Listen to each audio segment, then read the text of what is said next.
누리호가 올라간 순간 전 세계 강대국들이 동시에 비명을 질렀습니다. 한국이 우주에 올린 건 위성이라는 이름의 경고장이었습니다. 미 국방부 차관보는 분석을 마치자마자 비공개 보고서 한 줄을 적었습니다. 한국이 이걸 가졌다는 건 우리는 이미 게임에서 밀렸다. CNN은 사상 초유의 속보를 띄웠습니다.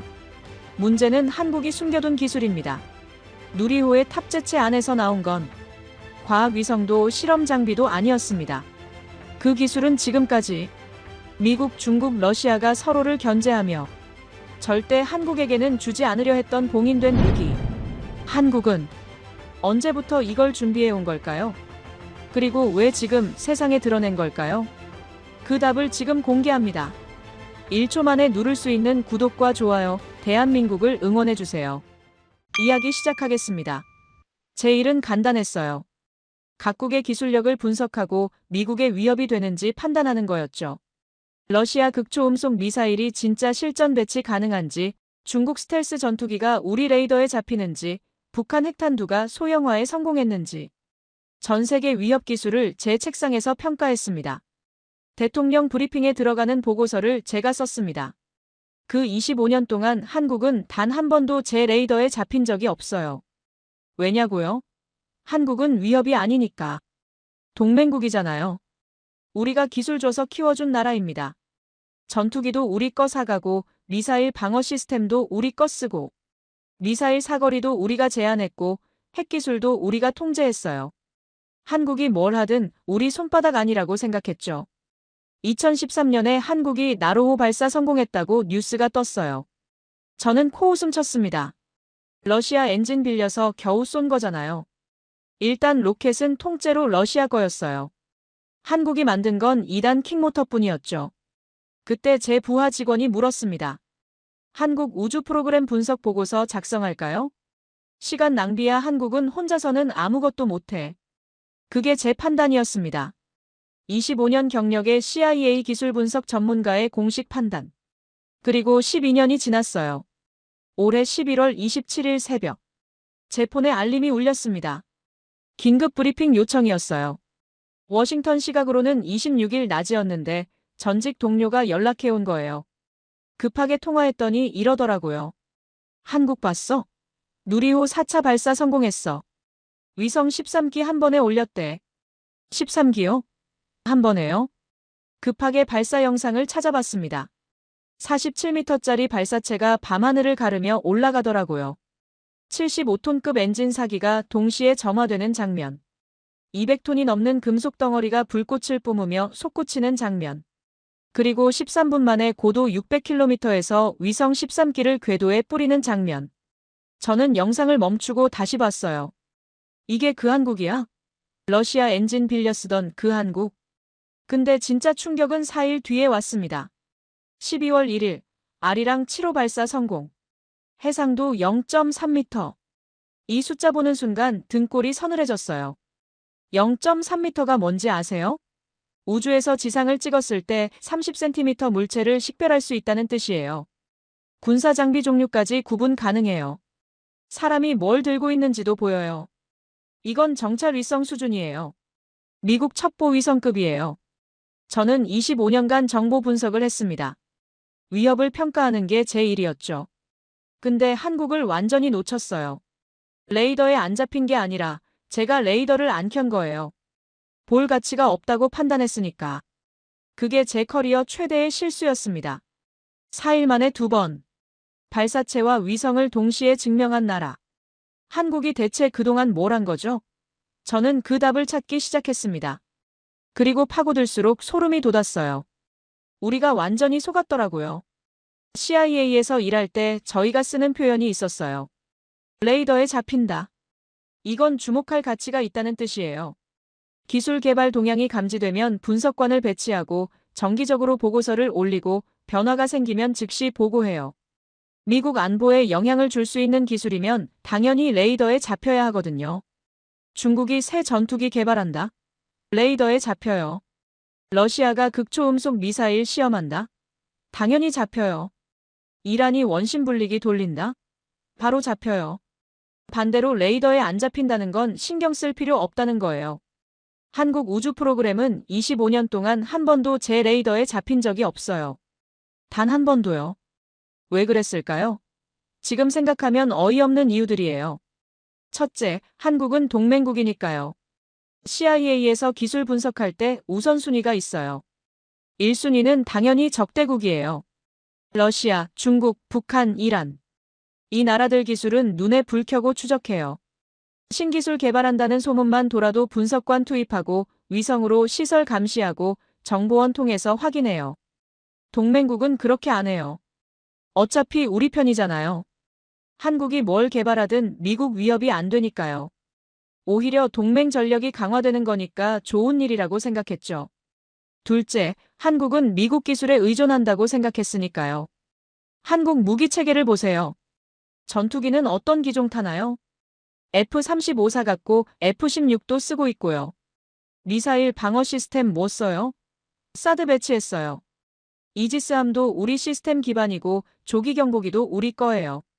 핵심 무기는 다 미국 거거나 미국 기술 기반입니다. 우주도 당연히 그럴 거라고 생각했어요. 한국이 독자 발사체를 개발할 능력이 있다고 생각을 안 했죠. 있으면 좋겠지만 없으니까 우리 거 쓰거나 다른 데 사겠지. 그 정도로 생각했죠. 셋째, 북한한테 집중하느라 한국은 안 봤어요. 한반도 담당 인력이 있긴 한데 전원 북한에 붙어 있습니다. 북한 핵 개발, 북한 미사일, 북한 사이버 공격, 북한 외화벌이. 북한은 진짜 골칫거리거든요. 뭘 하는지 알아야 하고 도발 징후를 사전에 포착해야 해요. 예산도 인력도 전부 북한에 몰려 있었어요. 한국은 관심밖이었습니다. 같은 한반도인데 취급이 완전히 달랐죠. 그래서 한국이 뭘 하고 있는지 몰랐어요. 2009년 나로호 1차 발사 실패했을 때 저는 보고서를 훑어봤습니다. 페어링 분리 실패. 덮개 한쪽이 안 열려서 위성이 궤도 진입 못함. 기초기술 부족으로 평가됨. 그때 메모에 이렇게 썼어요. 한국 우주 프로그램 자체 역량 미달 지속 모니터링 불필요. 그리고 파일 닫았습니다. 2010년 나로호 2차 발사. 137초 만에 공중 폭발. 이번엔 러시아가 만든 1단 엔진 쪽 문제였대요. 한국이 만든 부분은 아니었지만 어쨌든 실패는 실패잖아요. 저는 속으로 생각했죠. 꺼봐, 러시아 도움 받아도 이 모양인데. 한국 혼자서는 절대 못해. 그때 제 확신이 더 굳어졌습니다. 한국은 볼 가치가 없다. 시간 낭비다. 다른 나라 분석하기도 바쁜데 한국까지 신경 쓸 여유가 없다. 2013년 나로호 3차 발사 성공. 이때 살짝 눈길은 갔어요. 성공이니까요. 우주 발사체 성공시킨 나라가 세계에서 11번째라고 하더라고요. 그래도 대단하긴 하지 않나? 잠깐 관심이 갔습니다. 근데 자세히 보니까 일단 로켓이 러시아 거더라고요. 한국이 만든 건 2단 킥모터뿐. 핵심인 대형 엔진은 여전히 한국 기술이 아니었어요. 러시아가 만들어서 가져온 거였습니다. 그거 보고 저는 이렇게 결론 내렸어요. 러시아 의존 구조 지속 핵심 기술 이전 없음. 자력 발사 능력 확보 가능성 낮음. 독자 개발 시 최소 15년에서 20년 이상 소요 예상. 현 시점 우선순위 낮음. 그리고 파일을 완전히 닫았어요. 그 뒤로 한국 우주 프로그램 파일을 열어본 적이 없어요. 그 사이에 한국이 뭘 하고 있었는지 저는 전혀 몰랐습니다. 누리호 프로젝트는 2010년에 시작됐대요. 제가 나로호 실패 보고 볼 가치 없다고 판단한 바로 그 해. 한국은 완전히 새로운 프로젝트를 시작한 거예요. 처음부터 끝까지 한국 기술로 만드는 발사체. 75톤급 액체 엔진 독자 개발. 러시아 도움 없이 자기들 힘으로. 저는 이 프로젝트 존재조차 몰랐어요. 관심이 없었으니까요. 한국이 8년 동안 엔진 개발하면서 수십 번 폭발시키고 다시 만들고 또 폭발시키고 또 만들고. 그 과정을 저는 전혀 추적 안 했죠. 2016년에 75톤 엔진 연소 시험 중 대형 폭발이 있었대요. 시험대가 박살나고 엔진이 완전히 파괴됐다고 했습니다. 몇 년간의 노력이 한순간에 날아간 거죠. 이런 사고가 났으면 보통 정보가 새어나와요. 언론에 보도되고 정치적 논쟁이 생기고. 근데 저는 몰랐어요. 전혀요. 한국이 너무 조용했거든요. 2018년에 75톤 엔진 연소 시험 성공했대요. 154초 연속. 8년 만에 결실. 이것도 저는 몰랐습니다. 2021년 누리호 1차 발사. 이때 저는 CIA 퇴직한 뒤였습니다. 뉴스에서 봤어요. 한국 독자 발사체 시험 발사, 부분 성공. 3단 엔진이 46초 일찍 꺼져서 궤도 진입은 실패했다고. 저는 그때도 코웃음 쳤어요. 거봐, 아직 멀었잖아. 내 예측이 맞았어. 2022년 2차 발사 완전 성공. 이때 좀 놀라긴 했습니다. 1년 만에 문제를 해결했다고. 3단 엔진 문제를 그렇게 빨리 잡았다고. 살짝 의아했지만 그래도 크게 의미 부여 안 했어요. 한 번 성공한 거지 연속으로 되겠어? 2023년 3차 성공했고 실제 위성 8기 궤도 투입. 2025년 4차 성공. 위성 13기 동시 투입. 민간 기업주도 첫 발사. 연속 4번이에요. 그것도 4차는 위성 13기를 한꺼번에 올렸어요. 탑재 중량이 거의 1톤이었대요. 민간 기업인 한화에어로스페이스가 제작을 총괄했대요. 발사대는 현대중공업이 만들었고 국산 화율 100%입니다. 저는 그때 깨달았어요. 이건 운이 아닌 실력이다. 그리고 4일 뒤 아리랑 7호 소식을 듣고 확신했어요. 0.3m 해상도. 우주에서 30cm 물체를 식별하는 능력. 이건 정찰 첩보 위성급이에요. 한국은 그동안 조용히 준비하고 있었습니다. 우리가 안 보는 사이에, 우리가 무시하는 사이에 착착착 쌓아 올리고 있었던 거예요. 레이더에 안 잡힌 게 아니었습니다. 우리가 레이더를 안 켠 거예요. 제가 CIA 25년 동안 수많은 나라를 분석했습니다. 이렇게 레이더 밖에서 성장한 나라는 처음 봤어요. 보통은 기술 개발하면 티가 나요. 언론에 나오고 정치인들이 자랑하고 예산 싸움하면서 정보가 새어나와요. 한국은 달랐습니다. 나로호 실패했을 때 언론에서 엄청 욕먹었다고 하더군요. 그 경험 때문인지 될 때까지 조용히 하자는 분위기가 됐던 것 같아요. 성공하기 전까지는 떠들지 말자. 결과로 보여주자. 그 전략이 먹힌 거예요. 저희가 완전히 놓쳤으니까. 근데 여기서 의문이 생겼습니다. 한국이 왜 이렇게까지 한 거지? 8년 동안 폭발시키면서 개발하는 게 보통 집념으로 되는 게 아니거든요. 저는 그 이유를 찾아보기로 했습니다. 그리고 한국의 지정학적 상황을 다시 들여다보는 순간 모든 게 이해되기 시작했어요. 한국이 왜 우주에 이렇게 매달렸는지 이해하려면 지도를 봐야 해요. 저는 CIA에서 동아시아 담당할 때 지도를 매일 봤습니다. 북한 분석하느라요. 근데 그때는 한국을 우리 동맹으로만 봤지 한국 입장에서 세상을 본 적은 없었어요. 이번에 처음으로 한국 관점에서 지도를 봤습니다. 솔직히 좀 무섭더라고요. 한반도 위치를 보세요. 북쪽에 북한이 있어요. 핵무기 보유국이에요. 핵탄두 수십 개 갖고 있다고 추정하고 매년 미사일을 쏴대죠. 작년에만 수십 발 쐈습니다. 대륙 간탄 도미사일도 있어요. 미국 본토까지 닿는다는 화성 17형. 이 나라가 바로 위에 붙어 있습니다. 휴전선까지 서울에서 40km도 안 되죠. 차로 40분 거리예요. 서쪽에 중국이 있습니다. 세계 2위 경제대국, 군사대국. 최근 몇 년간 군비 증강 속도가 무서워요. 항공모함 3번째 건조 중이고 스텔스 전투기 실전 배치했고 극초음속 미사일 개발했어요. 핵탄두도 급속도로 늘리고 있죠. 이 나라가 바다 건너 바로 옆에 있어요. 동쪽에 일본이 있어요. 역사적으로 복잡한 관계죠. 식민 지배 36년의 역사가 있습니다. 지금은 겉으로는 협력하지만 속으로는 경쟁해요. 일본도 우주 강국이에요. 1970년대부터 발사체 기술 갖고 있었고 최근에 군사력도 대폭 강화하고 있어요. 이 세 나라 사이에 낀 게 한국이에요. 인구 5천만의 작은 나라가 핵 보유국, 세계 2위 강대국, 기술 강국 사이에서 살아남아야 해요. 미국이 동맹이긴 해요. 근데 미국이 항상 도와줄 거라는 보장이 있나요? 국제 정세는 바뀌었습니다. 미국 우선주의 목소리도 커지고 있고요. 한국은 스스로를 지킬 능력이 필요했습니다. 그러려면 눈이 있어야 해요. 주변에서 뭔 일이 벌어지는지 볼 수 있는 눈. 북한이 미사일 발사대 꺼내는지, 중국 함대가 어디로 이동하는지, 일본이 뭘 준비하는지. 이걸 실시간으로 알아야 대응할 수 있습니다. 모르면 당하는 거예요. 그 눈이 정찰 위성이에요. 아리랑 7호가 바로 그 눈인 거예요. 0.3m 해상도면 북한 전역을 훤히 볼 수 있어요. 미사일 기지에서 차량이 움직이면 바로 알 수 있어요. 이동식 발사대가 나오면 포착할 수 있습니다. 새로운 시설이 건설되면 바로 파악할 수도 있죠. 근데 위성만 있으면 뭐해요? 그걸 쏘아 올릴 로켓이 없으면. 남의 로켓 빌렸으면 문제가 있어요. 급할 때 못 쏘고 다른 나라 일정에 맞춰야 됩니다. 우리 위성 급하게 올려야 하는데요. 해도 줄 서세요. 3개월 뒤에 자리 있어요. 이러면 어떡해요? 군사위성이면 더 골치 아파요. 민감한 기술이 담긴 위성을 남의 로켓에 실어야 하니까요.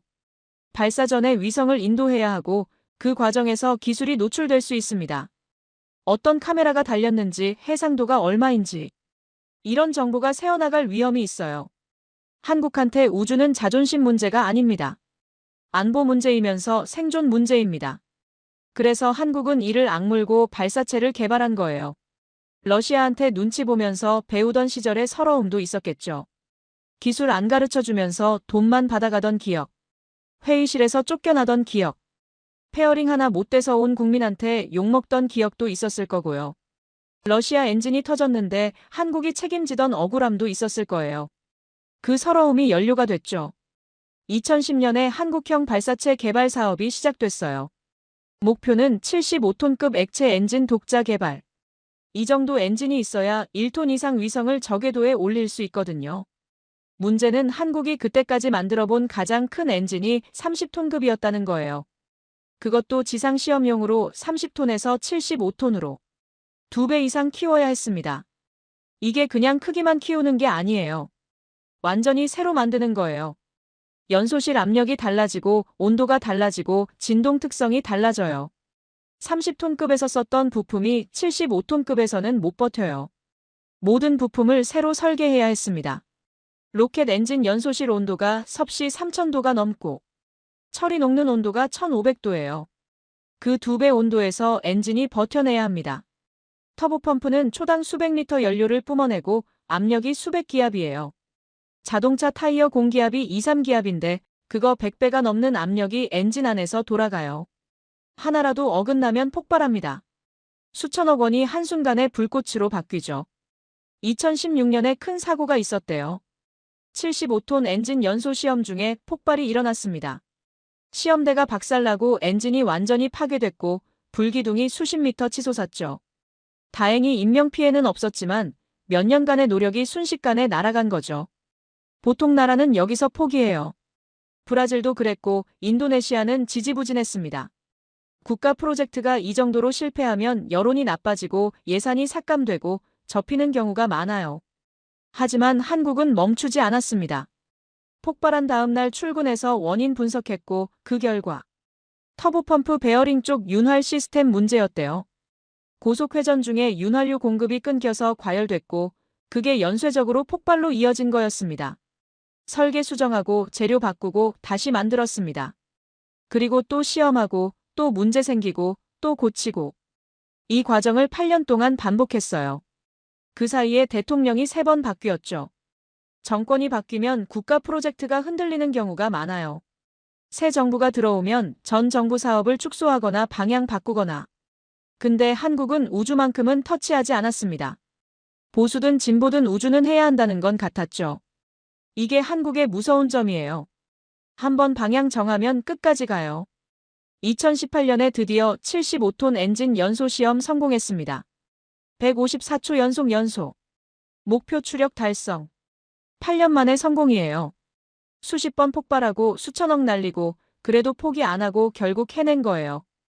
2021년 누리호 1차 발사. 부분 성공. 2022년 2차 완전 성공. 2023년 3차 성공. 실제 위성 8기 투입. 2025년 4차 성공. 위성 13기 동시 투입. 민간 기업 주도. 15년 계획을 세우고 딱 맞춰서 달성한 거예요. 2010년에 2025년까지 자력 발사 능력 확보라고 했는데 진짜로 2025년에 해냈어요. 그것도 목표치를 초과 달성했습니다. 이게 조용한 질주예요. 떠들지 않고 묵묵히 달렸어요. 그냥 고치고 다시 했습니다. 성공해도 난리치지 않았어요. 다음 단계 준비했습니다. 저희가 레이더를 켰어도 못 잡았을 수도 있어요. 너무 조용했거든요. 근데 진짜 등골이 서늘해진 건 아리랑 7호 스펙을 봤을 때예요. 0.3m 해상도. 이게 정확히 어떤 수준인지 정보 분석가 출신으로서 너무 잘 알거든요. 그 숫자가 뭘 의미하는지 설명해 드릴게요. 0.3m 이 숫자를 처음 봤을 때 잘못 본 줄 알았어요. 그래서 다시 확인했습니다. 아리랑 7호 해상도 0.3m. 만내 30cm급 초고 해상도 광학 위성. 저는 CIA에서 25년간 위성 정보 분석을 했어요. 적국 위성 스펙 평가하고 우리 위성이랑 비교하고 위협 수준 판단하는 게 제 일이었죠. 그래서 이 숫자가 뭘 의미하는지 너무 잘 알아요. 0.3m 해상도가 뭐냐면요. 우주에서 지구를 찍었을 때 30cm 크기 물체를 하나의 점으로 구분할 수 있다는 뜻이에요. 30cm면 성인 남성 어깨 너비예요. 그 정도 크기만 되면 저건 뭔가 다른 물체다라고 우주에서 식별할 수 있어요. 이 정도 해상도면 뭘 볼 수 있을까요? 구체적으로 말씀드릴게요. 자동차요? 당연히 보여요. 차량 종류까지 구분되고 세단인지 SUV인지 트럭인지. 번호판도 보이고 정확히 읽을 수 있어요. 지상에 있는 사람도 보여요. 사람이 서 있는지 앉아 있는지도 구분돼요.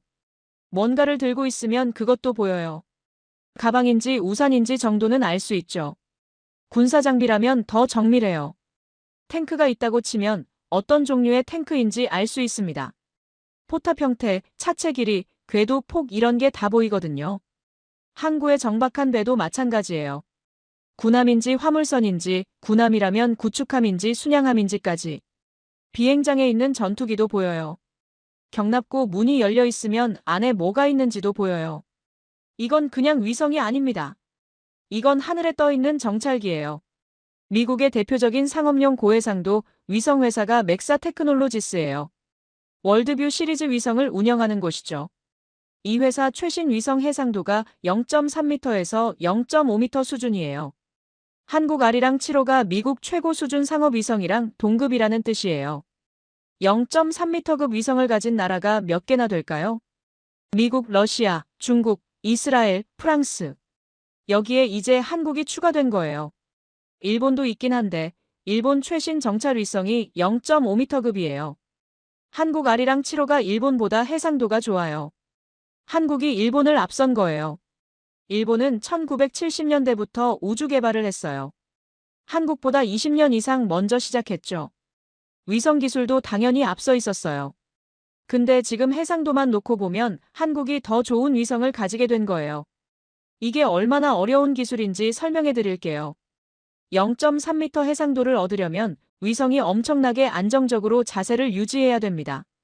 카메라로 멀리 있는 물체 찍을 때 손 떨리면 사진 흔들리잖아요. 위성도 마찬가지입니다. 500km 상공에서 30cm 물체를 찍으려면 위성 자세가 0.001도도 흔들리면 안 돼요.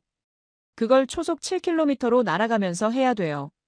위성이 지구를 도는 속도가 초속 7km예요. 총알보다 빠릅니다. 그 속도로 날아가면서 지상 30cm 물체를 흔들림 없이 찍어야 해요. 자세 제어 기술, 광학 시스템, 이미지 처리 기술이 전부 세계 최고 수준이어야 가능한 거예요. 한국이 그걸 해낸 거예요. 아리랑 시리즈 역사를 보면 더 놀라워요. 1999년에 아리랑 1호를 발사했습니다. 그때 해상도가 6.6m였어요. 26년 만에 해상도가 22배 좋아진 거예요. 6.6m에서 0.3m로. 이건 그냥 카메라 렌즈 좋은 걸로 바꿨다고 되는 게 아니에요. 광학 시스템 전체를 새로 설계해야 하고 위성 자세 제어 기술도 완전히 달라야 하고 이미지 처리 알고리즘도 새로 개발해야 해요. 그리고 발사 1시간 9분 만에 첫 교신에 성공했습니다. 이건 위성이 정상 작동한다는 걸 빠르게 확인한 거예요. 우주로 올라갈 때 엄청난 진동을 받거든요. 그 충격에도 카메라 멀쩡하고 통신 장비 멀쩡하고 태양전 지판도 정상 전개됐다는 뜻이에요. 저는 여기서 깨달았습니다. 한국은 발사체만 발전한 게 아니구나. 위성 기술도 세계 최고 수준까지 올라왔구나. 누리호로 우리는 직접 쏠 수 있다를 보여줬고 아리랑 7호로 우리 위성 기술은 세계 최고 수준이다를 증명한 거예요. 4일 만에 둘 다 보여준 거예요. 이건 우연이 아닙니다. 한국이 의도적으로 이 타이밍을 잡은 거예요. 세계한테 메시지를 보낸 거죠. 우리는 로켓도 있고 위성도 있다. 우리는 완전한 우주 독립국이다. 발사체 기술이랑 위성 기술을 둘 다 가진 나라는 뭐든 할 수 있어요. 원할 때 원하는 위성을 원하는 궤도에 올릴 수 있어요. 누구한테 부탁할 필요도 허락받을 필요도 없습니다. 전략적 자율성이라고 하죠. 한국이 그걸 확보한 거예요. 저는 CIA에서 25년간 각국 기술을 평가하면서 한국을 계속 무시했습니다. 레이더에 안 잡힌다고, 볼 가치 없다고. 근데 그 사이에 한국은 발사체도 만들고 세계 최고 수준 위성도 만들고 솔직히 인정할 수밖에 없었습니다. 제가 완전히 틀렸죠. 근데 더 무서운 건 이게 끝이 아니라는 거예요. 한국이 이걸로 뭘 하려는 건지 시장은 이미 반응하기 시작했어요. 기술만 보면 절반밖에 못 봐요. 저는 CIA 퇴직하고 나서 민간 컨설팅 일을 하고 있습니다. 기업들한테 지정학 리스크 분석해주고 기술 동향 브리핑해주는 일이죠. 그래서 기술뿐만 아니라 돈의 흐름도 같이 봐요. 기술이 아무리 좋아도 돈이 안 되면 지속 가능하지 않거든요. 누리호 4차 발사 다음 날 한국 증시가 열렸습니다. 한화에어로스페이스 주가가 급등했어요. 장 시작하자마자 매수 주문이 쏟아졌죠. 외국인 투자자들도 많이 샀다고 하더라고요. 제 주변에서도 한국 우주 관련주 문의가 들어왔어요. 왜 그랬을까요? 이번 발사가 처음으로 민간 주도였기 때문이에요. 1차, 2차, 3차까지는 정부 주도였어요.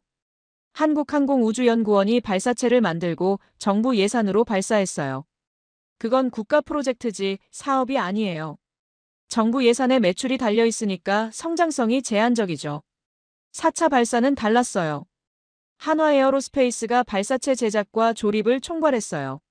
민간 기업이 주도한 첫 번째 발사였습니다. 이게 투자자들한테는 완전히 다른 신호예요. 정부 납품업체에서 우주발사 사업자로 바뀐 거거든요.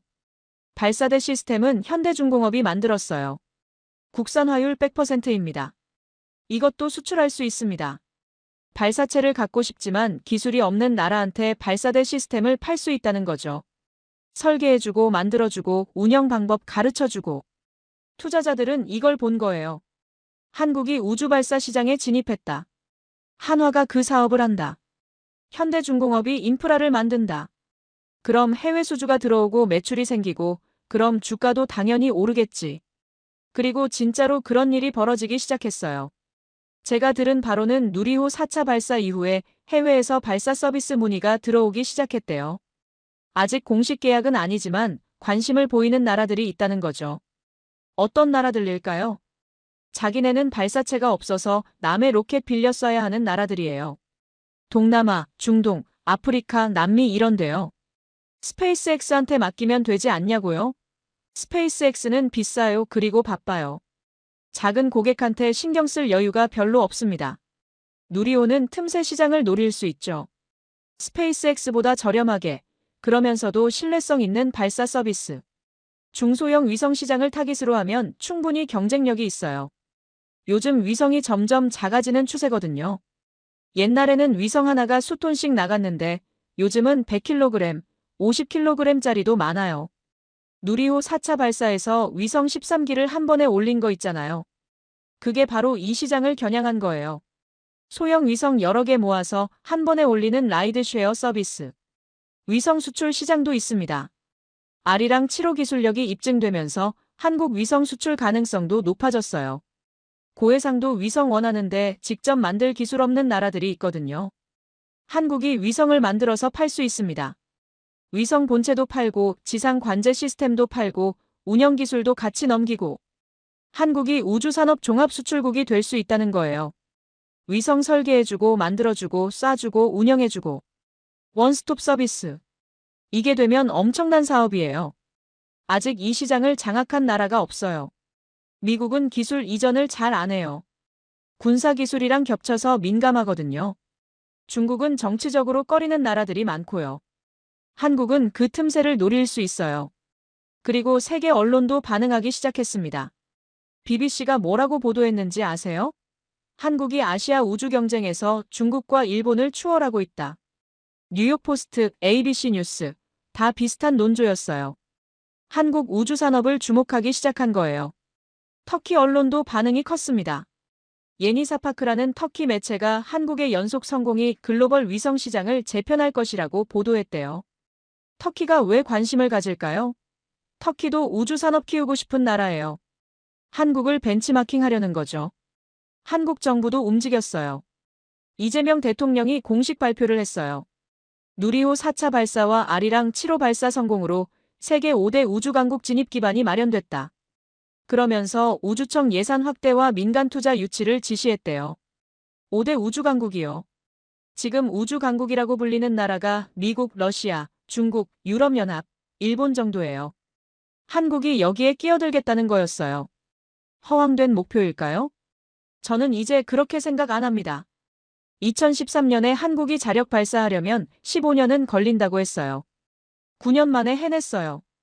2021년에 누리호 1차 부분 실패, 아직 멀었다고 했어요. 4년 만에 민간주도 발사까지 왔어요. 한국의 속도를 무시하면 안 돼요. 저는 그걸 배웠습니다. 그리고 한국은 여기서 멈출 생각이 없죠. 2035년 목표가 이미 발표됐어요. 한국형 위성 항법 시스템 KPS. 위성 8기를 올려서 독자 GPS를 구축하겠다는 거예요. 재사용 발사체도 개발 중입니다. 메탄 엔진 기반으로. 스페이스X 스타쉽이랑 같은 방향이에요.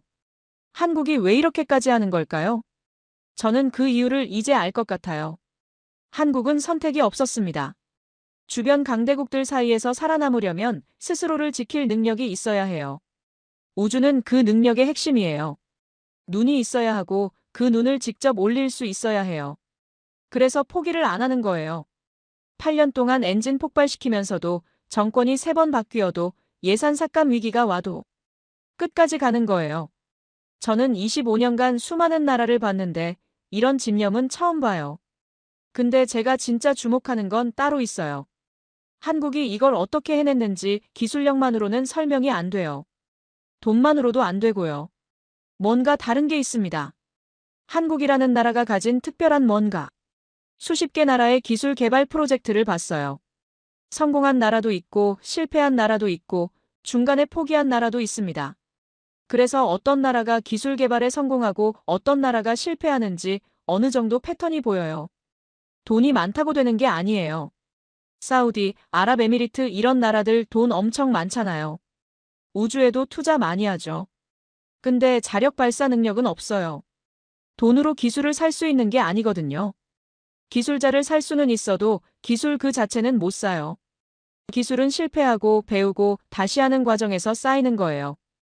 인구가 많다고 되는 것도 아니에요. 인도네시아 인구가 2억 7천만이에요. 브라질이 2억 1천만이고요. 둘 다 한국보다 인구가 4배 이상 많습니다. 근데 자력 발사 능력은 한국이 먼저 갖췄어요. 브라질은 1990년대부터 발사체 개발했는데 아직도 성공 못했어요. 발사대 폭발 사고로 기술자 수십 명이 사망한 적도 있어요. 그 뒤로 프로젝트가 사실상 멈췄죠. 영토가 넓다고 되는 것도 아니에요.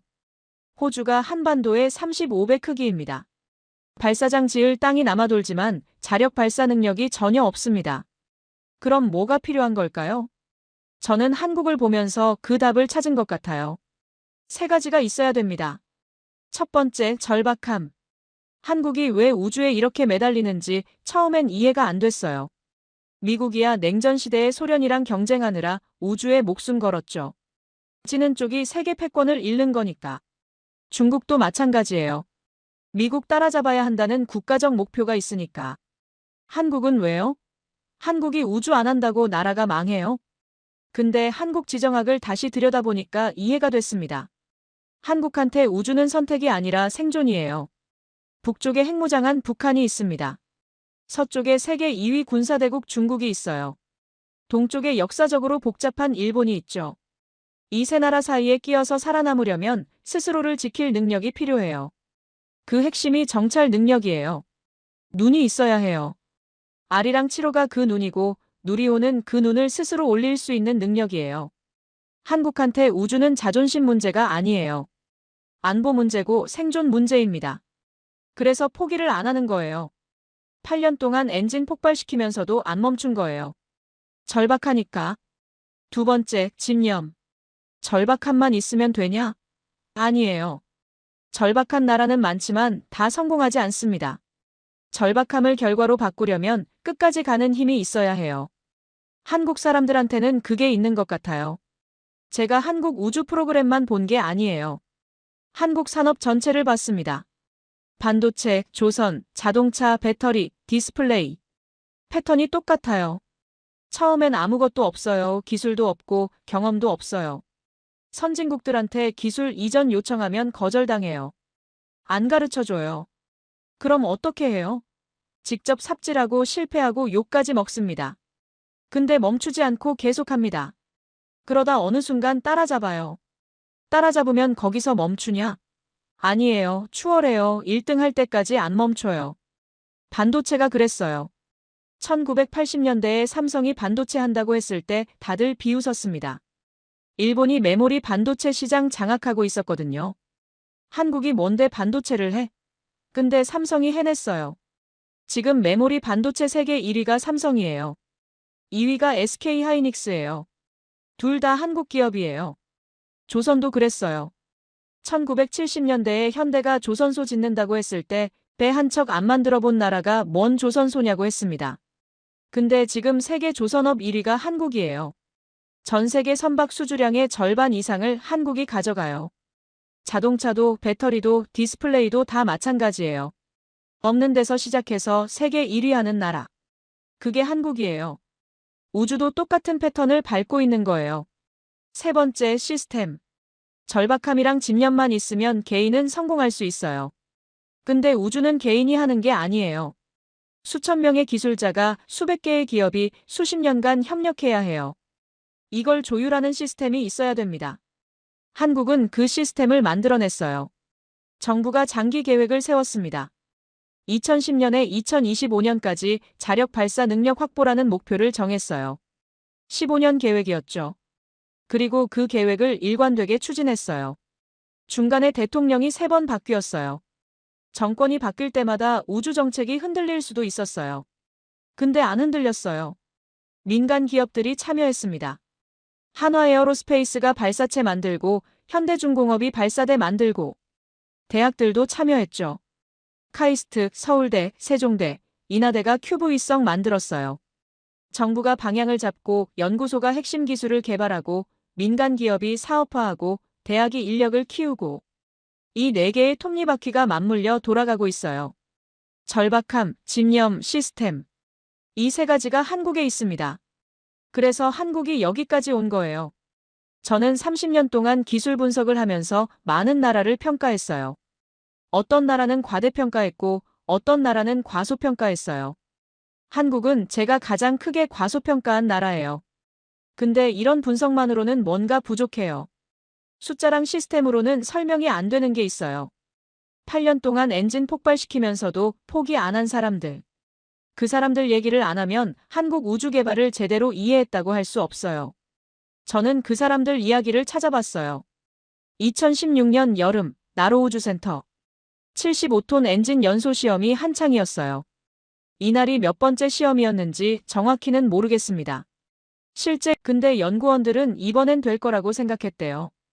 이전 시험들에서 나온 문제들을 다 수정했거든요. 터보펌프 베어링 재질도 바꾸고 윤활 시스템도 개선하고 연소실 냉각 채널도 새로 설계했습니다. 카운트다운이 시작됐어요. 엔진이 점화됐어요. 5초, 10초, 15초 정상 작동. 연구원들 표정이 밝아졌습니다. 이번엔 되는 건가? 30초, 40초 여전히 정상 거의 다 왔어. 50초. 그때 이상 징후가 감지됐어요. 터보펌프 쪽 온도가 급상승하기 시작했습니다. 뭔가 잘못됐어. 긴급 정지 명령을 내리려는 순간 폭발이 일어났어요. 불기둥이 수십 미터 치솟았고 시험대가 박살났습니다. 엔진은 완전히 파괴됐어요. 다행히 원격으로 조종했기 때문에 인명피해는 없었어요. 근데 몇 년간의 노력이 순식간에 날아간 거예요. 몇 년 동안 밤새워가며 만든 엔진이 눈앞에서 폭발하는 걸 본 거예요. 어떤 연구원은 그 자리에서 울었습니다. 어떤 연구원은 멍하니 모니터만 바라봤죠. 몇 분 동안 아무 소리도 없었습니다. 저는 이 얘기를 나중에 한국 우주 관계자한테 들었어요. 그날 밤 연구원들이 회식을 했대요. 회식이라기보다는 그냥 술을 마신 거죠. 아무도 말이 없었죠. 한참을 마시다가 한 연구원이 이렇게 말했습니다. 내일 뭐 해요? 다들 쳐다봤대요. 당연한 거 아니냐는 듯이 그 연구원이 말했대요. 원인 분석해야죠. 뭐가 잘못됐는지 알아야 다음에 안 터지죠. 다음 날 아침 연구원들이 출근했습니다. 폭발 잔해를 수거하고 데이터를 분석하고 원인을 찾기 시작했대요. 터보펌프 베어링 쪽 윤활유 공급 라인에서 문제가 발견됐어요. 고속 회전 중에 라인이 막혀서 윤활유가 끊겼고 베어링이 과열됐고 그게 연쇄적으로 폭발로 이어진 거였어요. 설계를 수정했습니다. 윤활 라인을 이중화했어요. 재질을 바꿨어요. 그리고 다시 만들었어요. 몇 달 뒤에 다시 시험했어요. 또 문제가 생겼습니다. 이번엔 다른 부분이었어요. 또 고치고 시험했어요. 이 과정을 2년 동안 반복했대요. 제가 이 얘기를 듣고 물었어요. 그 2년 동안 포기하고 싶은 생각 안 했어요? 그랬더니 그 관계자가 이렇게 대답하더라고요. 포기하면 나로호대로 돌아가는 거예요. 러시아한테 다시 손 벌리는 거예요. 그건 싫었어요. 눈치밥의 기억. 나로호 시절 러시아 기술자들한테 뭘 물어봐도 대답 안 해주던 기억. 회의실에서 쫓겨나던 기억. 우리가 만든 페어링이 문제라고 욕먹던 기억. 러시아 엔진이 터졌는데 우리가 책임지던 기억. 그 서러움이 연구원들을 버티게 했죠. 2018년 11월의 어느 날. 다시 연소 시험이 시작됐습니다. 이번에도 연구원들은 긴장했어요. 실패를 너무 많이 봤으니까. 엔진이 점화됐어요. 10초, 20초, 30초. 정상 1분, 1분 30초. 불꽃이 안정적으로 뿜어져 나오고 있었어요. 2분이 지났어요. 그리고 154초. 엔진이 정상 종료됐습니다. 목표 추력 달성. 154초 연속 연소 성공. 75톤급 액체 엔진, 한국 독자 기술로 개발 완료. 환호성이 쏟아졌고 서로 껴안고 울었습니다. 그 시간이 무려 8년이었어요. 2010년에 시작해서 2018년. 수십 번의 실패. 수천억 원의 투자. 그리고 수만 시간의 밤샘 작업. 그 모든 게 154초의 불꽃으로 증명된 거예요. 저는 이 이야기를 듣고 한참을 생각했습니다. CIA에서 저는 숫자만 봤어요. 엔진 추력 몇 톤, 발사 성공률 몇 %, 탑재 중량 몇 킬로그램. 그런 숫자만 보고 평가했습니다. 한국. 숫자가 안 나오네 레이더에서 빼자. 근데 숫자 뒤에 사람이 있었어요. 8년 동안 포기 안 한 사람들. 폭발해도 다음날 출근한 사람들. 서러움을 연료로 바꾼 사람들. 그 사람들이 있었기 때문에 한국이 여기까지 온 거예요. 2021년 누리호 1차 발사 때도 비슷한 일이 있었대요. 3단 엔진이 46초 일찍 꺼졌습니다. 궤도 진입 실패. 부분 성공이라고 발표했지만 사실상 실패였죠. 언론에서 비판이 쏟아졌죠. 세금 낭비라고 기초도 안 됐는데 뭘 하냐고. 그날 밤 연구원들이 모여서 바로 원인 분석에 들어갔습니다. 헬륨 탱크 고정 브래킷이 문제였어요. 비행 중 진동 때문에 느슨해지면서 연료 공급에 문제가 생긴 거였어요. 8개월 만에 문제를 해결했어요. 2022년 6월 2차 발사. 완전 성공. 전 세계 우주업계가 놀랐습니다. 실패하고 8개월 만에 다시 쏴서 성공시킨 나라가 어디 있어요? 보통은 1, 2년 걸려요. 원인 분석하고 설계 수정하고 다시 만들고 검증하고. 한국은 8개월 만에 해냈어요. 그게 가능했던 이유가 뭘까요? 연구원들이 밤을 샜기 때문이에요. 주말도 없이 일하면서 포기 없이 끝까지 갔기 때문입니다. 숫자는 많이 봤어요.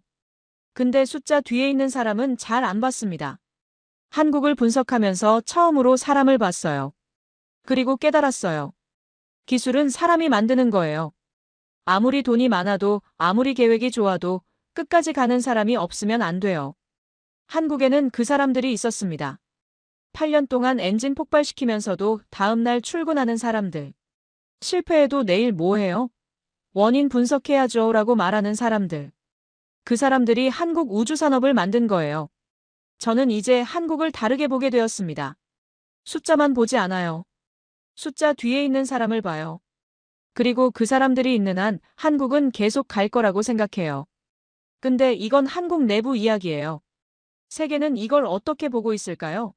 4일 만에 2번의 성공 이후 국제사회의 반응이 궁금해졌어요. 4일 만에 2번.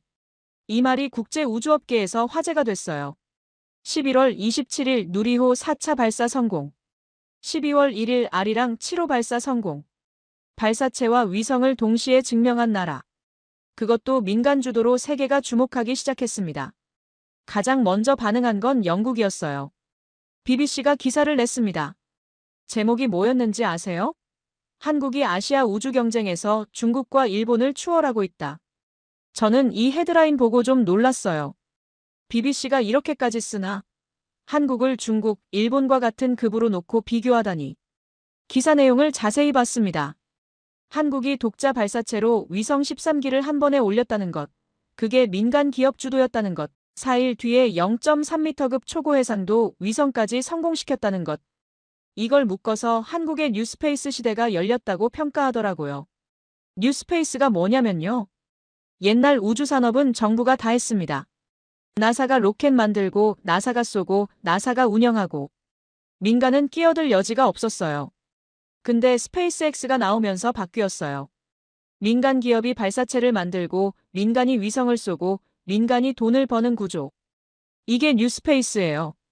한국이 그 뉴스페이스 시대에 진입했다고 BBC가 평가한 거예요. 미국 언론도 반응했습니다.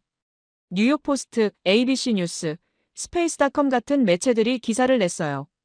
논조가 다 비슷했어요. 한국이 우주 강국으로 부상하고 있다. 아시아 우주 경쟁의 새로운 플레이어. 발사체와 위성 기술을 동시에 보유한 몇 안 되는 나라. 저는 30년간 정보 분석을 했습니다. 미국 언론이 다른 나라 우주 프로그램을 이렇게 비중 있게 다루는 경우는 많지 않아요. 중국이야 경쟁자니까 당연히 다루고 러시아도 역사적 라이벌이니까 다루죠. 근데 한국 우주 프로그램이 미국 주요 언론에 이렇게 나온 건 거의 처음이에요. 유럽에서도 반응이 왔습니다. 프랑스 우주 전문 매체들이 아리랑 7호를 분석하더라고요. 배가 C 로켓으로 쐈으니까 유럽 입장에서도 관심이 있었겠죠. 근데 흥미로운 건 위성 자체에 대한 평가였습니다. 한국 위성 기술이 유럽 수준에 근접했다. 이런 평가가 나왔습니다. 유럽이 한국 기술을 인정한 거예요. 터키 언론도 크게 다뤘어요. 예니사파크라는 터키 매체가 한국의 연속 성공이 글로벌 위성 시장을 재편할 것이라고 보도했어요. 터키가 왜 관심을 가질까요? 터키도 우주 산업을 키우고 싶어하는 나라예요.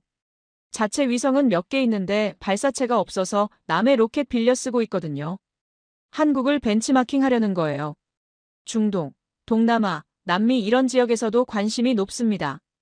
자기네도 우주 산업하고 싶은데 어디서부터 시작해야 할지 모르는 나라들이에요. 미국이나 러시아처럼 처음부터 우주 강국이었던 건 아니잖아요. 없는 데서 시작해서 15년 만에 여기까지 온 한국이 좋은 롤모델인 거죠. 그리고 일본 반응이 흥미로웠어요. 일본 언론은 상대적으로 조용하더라고요. 대대적으로 보도하지는 않았습니다. 근데 우주 전문 매체나 기술 블로그에서는 분석 글이 많이 올라왔대요. 한국 아리랑 7호 해상도가 일본 정찰 위성보다 좋다는 내용도 있었고요. 일본은 1970년대부터 우주 개발을 했어요. 한국보다 20년 이상 먼저 시작했어요. 발사체를 운용하고 있고 최근에는 H3 로켓도 개발했어요. 일본 입장에서는 후발주자인 한국이 치고 올라오는 게 신경 쓰일 수밖에 없어요. 특히 위성 해상도에서 추월당한 건 뼈아플 거예요. 일본 최신 정찰 위성이 0.5m급인데 한국 아리랑 7호는 0.3m급이에요. 숫자로만 보면 한국이 앞서요. 물론 위성 기술이 해상도만 있는 건 아니지만 상징적으로는 큰 의미가 있죠. 중국 반응은 좀 달랐습니다. 중국 관영 매체들은 한국 발사를 간략하게만 보도했어요. 크게 다루지 않았어요. 왜 그랬을까요? 인정하기 싫었던 거 아닐까요? 중국 입장에서 한국은 경쟁 상대라고 생각 안 했을 거예요. 자기네는 우주정거장도 있고 달 탐사도 했고 화성에도 갔잖아요. 한국이 뭘 하든 자기네 수준은 아니라고. 근데 민간 우주산업에서는 상황이 달라요. 중국도 민간 우주 기업들이 나오고 있긴 한데 한국 한화에어로스페이스처럼 체계적으로 정부 사업을 이어받아 민간화하는 모델은 아직 없어요. 이 부분에서는 한국이 앞서갈 수 있습니다. 저는 이런 국제 반응을 보면서 생각했어요. 세계가 한국을 다시 보기 시작했구나. 더 이상 미국 동맹국, 반도체 강국 정도가 아니라 우주 강국으로 보기 시작했구나. 그리고 이건 시작일 뿐이에요. 한국 정부의 발표를 봤어요. 이재명 대통령이 뭐라고 했냐면 세계 5대 우주강국 진입 기반이 마련됐다고 했어요. 5대 우주강국이요. 지금 우주강국이라고 불리는 나라가 미국, 러시아, 중국, 유럽연합, 일본 정도예요. 한국이 여기 끼어들겠다는 거예요. 허황된 목표일까요? 저는 더 이상 그렇게 생각 안 해요. 한국이 불가능하다고 하면 해내는 나라라는 걸 배웠으니까요. 우주청 예산 확대랑 민간 투자 유치를 지시했습니다. 정부가 확실하게 밀어주겠다는 거예요. 민간이 할 수 있는 건 민간한테 맡기고 정부는 뒤에서 지원하겠다는 구조. 스페이스X가 성공한 미국 모델을 따라가는 거예요. 그리고 해외에서 발사 서비스 문의가 들어오기 시작했습니다. 아직 공식 계약은 아니지만 관심을 보이는 나라들이 있다는 거죠. 자기네 위성을 누리호로 쏴줄 수 있냐고. 가격이 얼마냐고. 일정은 어떻게 되냐고. 한국이 우주 발사 시장에 본격적으로 진입하는 거예요. 저는 25년간 미국이 우주 패권을 쥐고 있는 걸 봤어요. 러시아가 추락하는 것도 봤고 중국이 치고 올라오는 것도 봤어요. 그리고 이제 새로운 플레이어가 등장하는 걸 보고 있어요. 한국이 그 플레이어예요. 솔직히 인정할게요. 저는 한국을 완전히 잘못 봤습니다. 25년간 볼 가치 없다고 무시했어요. 레이더에서 뺀 사이에 한국은 조용히 준비하고 있었어요. 그리고 4일 만에 2번의 성공으로 세계한테 증명한 거예요. 우리는 여기 있다, 우리는 해냈다. 저는 이제 한국을 무시 안 해요. 레이더에 확실히 잡혔으니까요. 근데 중요한 건 이제부터예요. 여기까지 온 건 대단하지만 여기서 멈추면 의미가 없어요. 한국이 진짜로 5대 우주강국이 되려면 앞으로 10년, 20년이 더 중요해요. 한국이 어디까지 갈 수 있을까요? 2035년 지금부터 딱 10년 뒤에요. 저는 그때 한국이 어디까지 가 있을지 솔직히 예측하기 어려워요. 10년 전에 한국이 자력 발사 능력 갖출 거다라고 예측 못했던 사람이 10년 뒤를 예측하는 게 좀 웃기긴 해요. 근데 예측은 못해도 계획은 볼 수 있습니다. 한국이 발표한 계획을 보면 대략 그림이 그려져요. 첫 번째, 한국형 위성 항법 시스템 KPS. 지금 한국은 미국 GPS를 빌려 쓰고 있어요. 전 세계 대부분의 나라가 그래요. 미국 GPS 신호를 받아서 위치를 파악하는 거죠. 문제는 정확도예요. 미터 단위 오차가 있어요. 내비게이션 쓸 때 가끔 이상하게 안내하는 거 있잖아요. 교차로에서 이쪽인지 저쪽인지 헷갈리게 하는 거. 그게 GPS 정확도 한계 때문이에요. KPS가 완성되면 센티미터 단위로 정확해진대요. 위성 8기를 한반도 상공에 띄워서 독자 항법 시스템을 구축하겠다는 거예요. 2029년에 첫 번째 위성 올리고 2035년까지 전체 시스템 완성한다는 계획이에요. 첫 번째 위성은 스페이스X 로켓으로 쏜대요. 아직 누리호만으로는 이 무거운 위성을 원하는 궤도에 올리기 어려우니까. 이게 완성되면 한국은 세계 7번째 위성 항법 시스템 보유국이 돼요. 미국 GPS, 러시아 글로나스, 유럽 갈릴레오, 중국 베이더우, 일본 준제니스, 인도 나빅. 여기에 한국 KPS가 추가되는 거예요. 이름도 바뀔 거래요. 지금은 GPS 켜봐라고 하지만 나중에는 KPS 켜봐라고 할 수 있는 거죠. 이게 왜 중요하냐고요? 자율주행 자동차 생각해보세요. 자율주행이 제대로 되려면 차량 위치를 센티미터 단위로 알아야 해요. 지금 GPS로는 안 돼요. 오차가 너무 커요. 차선 변경을 할지 말지 판단하려면 정확한 위치를 알아야 하는데 몇 미터 오차가 나면 사고 나요. KPS가 있으면 가능해져요. 드론 배송도 마찬가지예요.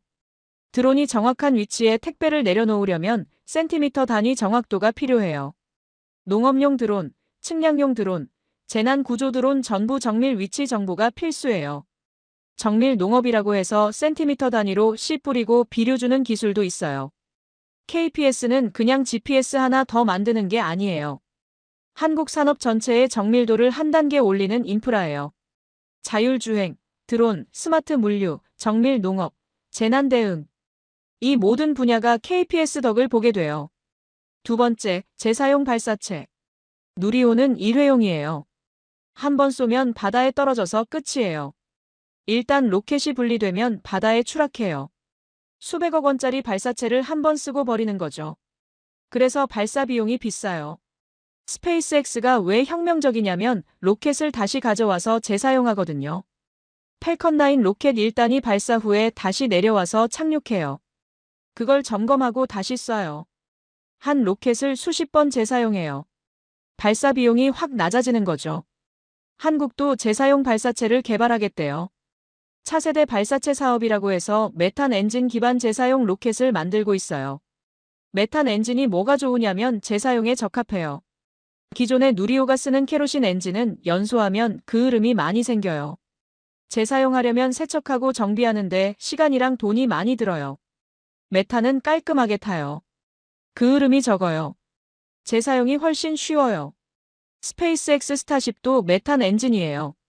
블루 오리진 유글랜도 메탄이에요. 차세대 트렌드가 메탄인데 한국도 그 흐름을 따라가는 거예요. 2030년대 초중반에 첫 비행 목표라고 하더라고요. 이게 되면 한국 발사 비용이 지금의 절반 이하로 떨어질 수 있어요. 경쟁력이 확 올라가는 거죠. 세 번째, 달 탐사. 2032년에 달 궤도선을 보내겠대요. 한국 발사체로 한국 탐사선을 달까지 보내는 거예요. 누리호 후속 발사체가 그때쯤 나올 거고 그걸로 쏜다는 계획이에요. 그리고 2045년에는 달 착륙선을 보내겠대요. 한국 발사체에 한국 착륙선 실어서 달 표면에 내려놓겠다는 거예요.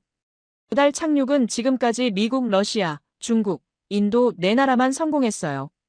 일본도 오래 시도했는데 착륙 직후에 뒤집어져서 반쪽 성공이었죠. 이스라엘, 일본 민간 기업들도 시도했다가 실패했고요. 쉬운 게 아니에요. 근데 한국이 20년 동안 준비하면 가능할 수도 있어요. 12년 만에 자력 발사 능력 확보한 나라예요. 20년이면 뭔들 못하겠어요. 저는 이제 한국한테 불가능이라는 말 안 해요. 한번 크게 대여봤거든요. 네 번째, 우주산업 수출. 이게 어쩌면 가장 현실적이고 가장 중요한 부분이에요. 한국이 우주기술을 팔기 시작하면 어떻게 될까요? 발사 서비스 시장이 있어요. 위성 가지고 있는데 쏠 로켓 없는 나라들이 있어요. 동남아, 중동, 아프리카, 남미 이런데요. 지금은 스페이스X나 유럽 아리안 스페이스한테 맡기는데 한국 누리호도 선택지가 될 수 있어요. 위성 수출 시장도 있습니다. 고해상도 위성 원하는데 직접 만들 기술 없는 나라들이에요. 한국이 아리랑 수준의 위성을 만들어서 팔 수 있어요. 위성 본체도 팔고 지상 관제 시스템도 팔고 운영 기술도 같이 넘기고 패키지로 팔 수 있는 거죠. 발사대 시스템도 팔 수 있습니다. 현대중공업이 만든 나로우주센터 발사대 있잖아요. 국산화율 100%. 그 기술을 수출할 수 있어요. 발사장 짓고 싶은 나라한테 설계해주고 만들어주고 운영 방법 가르쳐주고 한국이 우주산업 종합수출국이 될 수 있다는 거예요. 위성 설계해주고 만들어주고 쏴주고 운영해주고 원스톱 서비스. 이게 되면 엄청난 사업이에요. K반도체, K조선, K배터리 다음에 K스페이스가 나올 수 있어요. 아직 이 시장을 장악한 나라가 없습니다. 미국은 기술 이전을 잘 안 해요. 군사기술이랑 겹쳐서 민감하거든요. 러시아는 지금 상황이 어렵고 중국은 정치적으로 꺼리는 나라들이 많아요. 한국은 그 틈새를 노릴 수 있습니다. 기술력은 검증됐고 정치적 부담은 미국이나 중국보다 적어요. 신뢰할 수 있는 파트너로 포지셔닝할 수 있어요. 2035년의 하늘. 저는 그때 하늘을 올려다보면 한국 위성이 지나가는 걸 볼 수 있을 거라고 생각해요. KPS 위성 8기가 한반도 상공을 돌고 있겠죠. 아리랑 8호, 9호, 10호가 지구 전체를 찍고 있을 거예요. 어쩌면 재사용 발사체가 나로우주센터에서 이륙했다가 다시 내려앉는 장면을 뉴스에서 보게 될 수도 있습니다. 10년 뒤에 저는 이 예측이 맞았는지 틀렸는지 확인하게 되겠죠. 솔직히 말하면요. 저는 제 예측이 또 틀리기를 바라요. 한국이 제 예상을 또 뛰어넘기를. 제가 생각한 것보다 더 빨리, 더 멀리 가기를. 왜냐하면 그게 더 재밌으니까요. 우주산업을 30년 봐왔는데 이렇게 예측을 깨는 나라는 처음이에요. 러시아는 예상대로 가고 있습니다. 옛날 기술로 버티는 중이죠. 중국은 예상대로 성장하고 있어요. 돈이랑 인력 쏟아부으면 되는 건 다 하고 있죠. 일본은 예상대로 정체돼 있어요. 기술은 있는데 속도가 느려요. 유럽도 예상 범위 아니에요. 한국만 예측을 깨요. 불가능하다고 했는데 해내고 멀었다고 했는데 따라잡고 한계라고 했는데 넘어서고. 계속 그래요. 11월 27일 새벽 1시 13분. 누리호 4차 발사가 있던 그 시각을 저는 잊지 못할 것 같습니다. 47m짜리 발사체가 밤하늘을 가르며 올라가던 장면. 75톤급 엔진 사기가 동시에 점화되며 200톤 넘는 금속 덩어리가 하늘로 솟구치던 장면. 그리고 13분 만에 위성 13기를 궤도에 뿌리던 장면. 제 25년 경력에서 가장 크게 판단을 틀린 순간이었어요. 근데 동시에 가장 흥미로웠던 순간이기도 해요. 한국이라는 나라가 우주에서 뭘 할 수 있는지 저는 이제 열린 마음으로 지켜보려고 해요. 더 이상 볼 가치 없다고 레이더에서 빼지 않을 거예요. 오히려 제일 먼저 체크할 거예요. 한국이 또 뭘 하나 한 가지는 확실해요. 4일 만에 2번의 성공. 이건 시작이에요. 끝이 아니라 시작. 누리호는 앞으로도 계속 날 거예요. 2026년 5차 발사, 2027년 6차 발사가 예정돼 있어요. 목표는 매년 정기 발사 체제 구축이에요. 지금처럼 특별한 이벤트가 아니라 그냥 일상적으로 로켓 쏘는 나라가 되겠다는 거예요. 아리랑 위성도 계속 올라갈 거예요. 8호, 9호가 준비 중이래요. 광학 위성에 레이더 위성까지 더해서 24시간 전천 후 감시 체계를 갖추겠다는 계획이에요. 한국의 우주 이야기는 이제 막 본격적으로 시작된 거예요. 그리고 저는 그 이야기가 어떻게 전개될지 정말 궁금해요. CIA에서 25년, 민간에서 5년. 30년 동안 정보 분석을 했어요. 근데 한국처럼 제 예측을 완전히 깬 나라는 없었습니다. 한국, 대단한 나라예요. 저는 이제 그걸 인정해요. 여러분, 대한민국 국민이라는 게 자랑스럽습니다. 대한민국 화이팅!